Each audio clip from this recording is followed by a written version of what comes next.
It is no question that continuing to inject youth into this football team is as exciting as it is. Um, who would have thought that would also include the coaching staff?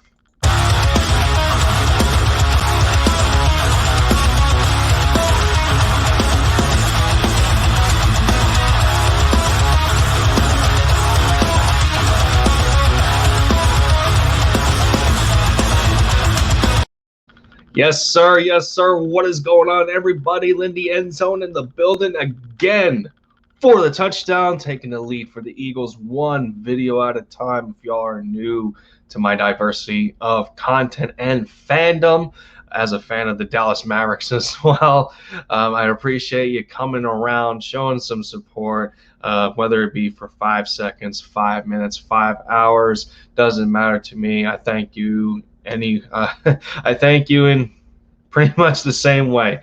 Um, Man, but I'd like to have you a part of the End Zone fam. If you like if you like what I'm giving you guys, and all it takes is hit that subscribe button.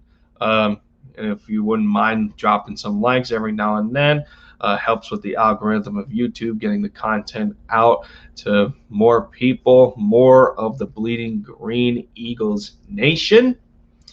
And let me know on your thoughts and opinions down in the comments as always.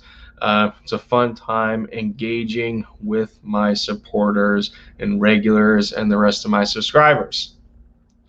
So the Eagles had more pressers today, with the likes of the continuation of yesterday, with more of the individuals in the coaching staff. We had four of them today, and the first one that I wanted to cover, so far, is our new linebackers coach in Nick Rallis. Now, Nick, it is to say the least, it is interesting to have a 27-year-old as a positional coach. With us talking about Nick here, going over some of the things in his presser, there wasn't necessarily too much to take out of it in terms of talks of scheme. He was asked about guys, pertaining to specifically Sean Bradley and Davion Taylor. He was asked about them and their development going into this year, and talking about how sometimes in Jim Schwartz's scheme that some of these guys weren't that they weren't able to see the field. I guess he generalized his answer in that regard, didn't really detail too much, as far as scheme differences from what Jim Schwartz used to run or whatnot and stuff like that.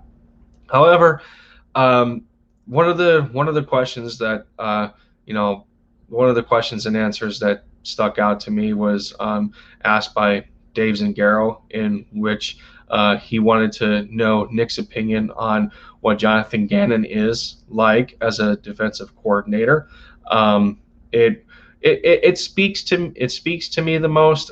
It speaks in a matter of that Jonathan seems to be a very engaged coach at his position when it comes to working with the rest of the coaches in his group, and not being I guess not being so close-minded, in a sense where I guess to me, and I felt this way when Jim Schwartz was still here, but there was times where I felt that with Jim Schwartz it was his way or the highway, and there's a lot of things that he didn't believe in, and stuff like that. But I want you guys to hear the response by Nick Rallis describing Jonathan Gannon, and maybe we can put two and two together here with our opinions. Maybe my opinion will match some of yours, and we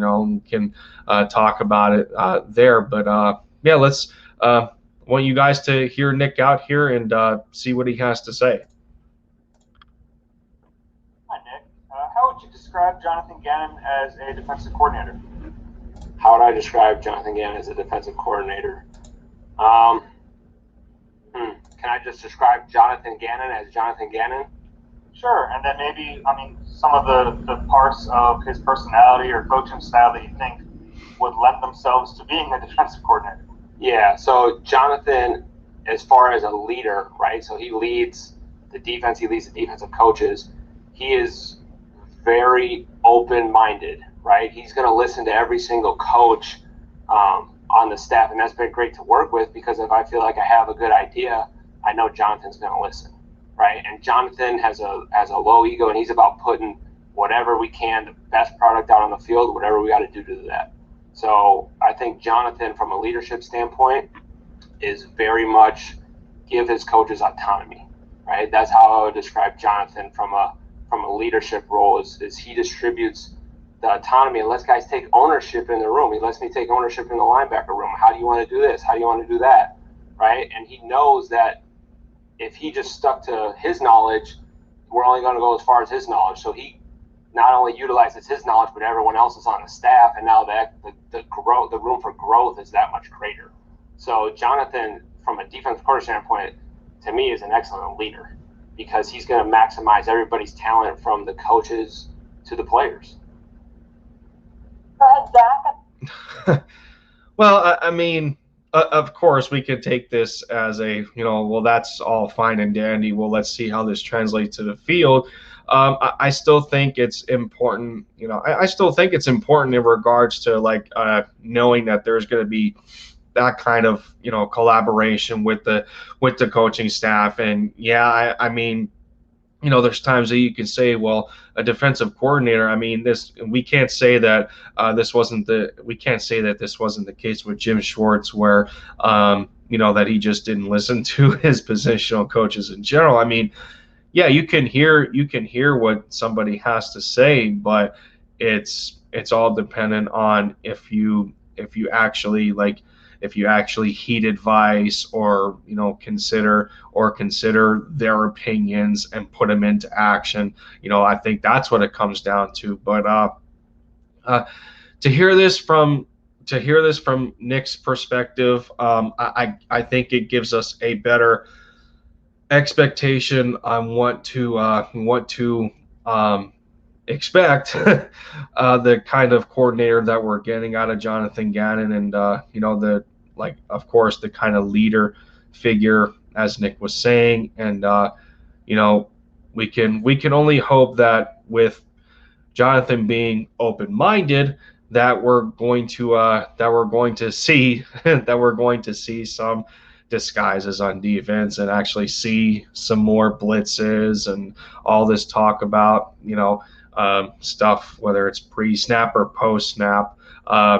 So it's not as robotic as it used to be and stuck in a wide nine all the time, and Jim Schwartz not believing in the blitz and the sticks defense, for the cornerbacks, and the bend don't break attitude, and almost blaming it on the limitations of the players and and stuff like that. It's nice to have this kind of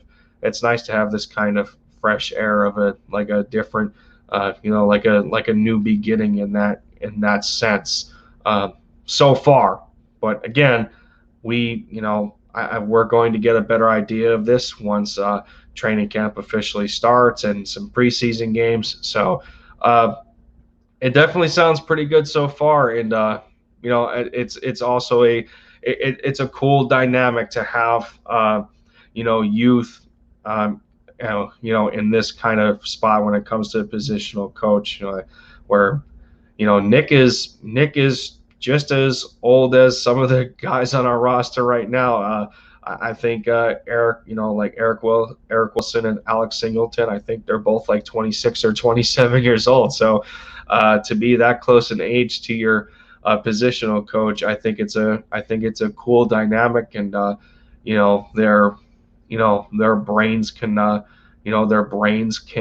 grow together in that regard. So let me know what you guys think down in the comments to your personal reactions of the presser today with our linebackers coach Nick Rallis. Your expectations, how his, I guess his vision, on the linebackers going forward, who we currently have on the roster like right now, stuff like that. Let me know down in the comments what you guys think at this point in time about Nick Rallis, and that's going to do it for this video. This has been Lindy End Zone. You guys already know. Appreciate the support every day that you guys are giving me to be able to do this, man. It's a blessing, awesome feeling. But I'm gonna get out of here. Fly Eagles fly, everybody. Continue to bleed green. Take care, and I'll see y'all next time.